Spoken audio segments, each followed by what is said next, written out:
ప్రియమైన దేవుడి బిడ్డలారా, నా ఆధ్యాత్మిక కుటుంబ సభ్యులారా, ఇప్పుడు మీకు చూపిస్తున్న ఈ యొక్క ఆల్టర్ దేవుడి యొక్క సన్నిధికి గుర్తుగా ఉంది.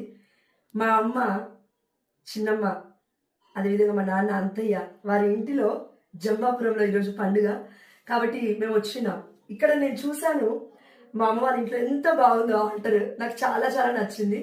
చూడండి, దేవుడికి ఎప్పుడైతే మనము ప్రధాన ప్రాముఖ్యమైన స్థానాన్ని, మొట్టమొదటి స్థానాన్ని ఇస్తామో ఆ ఇల్లు దేవుడికి దేవాలయంగా మారుతుంది. ఆమె హల్లెలూయా.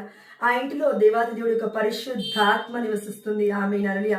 అంతేకాదండి, పునీత పౌలు గారు 1 కొరింథీయులకు రాసిన లేఖ 3వ అధ్యాయం 16వ వచనం మీద సెలవిస్తుంది, మీరు దేవుని ఆలయమని, దేవుని ఆత్మకు నివాసమని మీకు తెలియదా అని దేవాదేవుడు మనందరికీ చెప్తున్నాడు. Our body is the temple of the holy spirit, right? Yes. అదేవిధంగా మన యొక్క శరీరాన్ని దేవుడికి సజీవయాగ బలిగా మనం ఎలా అయితే అర్పిస్తూ ఉన్నామో, మనం ఉంటున్న ప్రతి పరిస్థితిని కూడా ఆ దేవదేవుడికి సమర్పించాలి.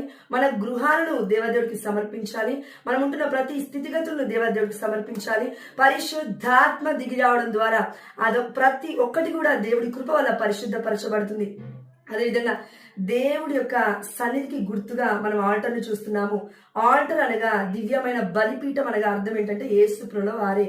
కాబట్టి ఇంత గొప్ప ఆల్టర్ని మా అమ్మ, మా నాన్న ఇంత నీట్గా అరేంజ్ చేసినందుకు ఆ దేవాదేవుడికి మహిమ చెల్లిస్తూ, అదేవిధంగా మీ అందరికీ చూపిద్దామని నేను ఆశపడ్డానండి. ఎందుకంటే ఎల్డర్స్ వాళ్ళు చాలా పెద్దవాళ్ళు అయినప్పటికీ ఎంతో ఓపిక చేసుకొని ఇది వాళ్ళ చేతులతో కట్టుకొని మరి ఇలా గొప్పగా ఆ దేవాతి దేవుడిని స్తుతిస్తూ, మహిమపరుస్తూ, ఆరాధిస్తూ ఉన్నారు.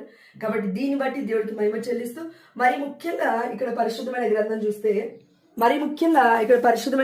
చూస్తే చూడండి, మా అమ్మకి చదువు రాదు, కానీ ప్రతిరోజు కూడా బైబిల్ చదువుతూ ఉంది. కొన్ని అధ్యాయాలను మా అమ్మ ధ్యానిస్తూ ఉంది. ప్రియమైన దేవుడి బిడ్డలారా, చదువు రాని వాళ్ళే ఇలా చేస్తే మరి చదువు తెలిసిన మనమందరం ఇంకెంతగా పరిశుద్ధమైన గ్రంథాన్ని చదవగలగాలి.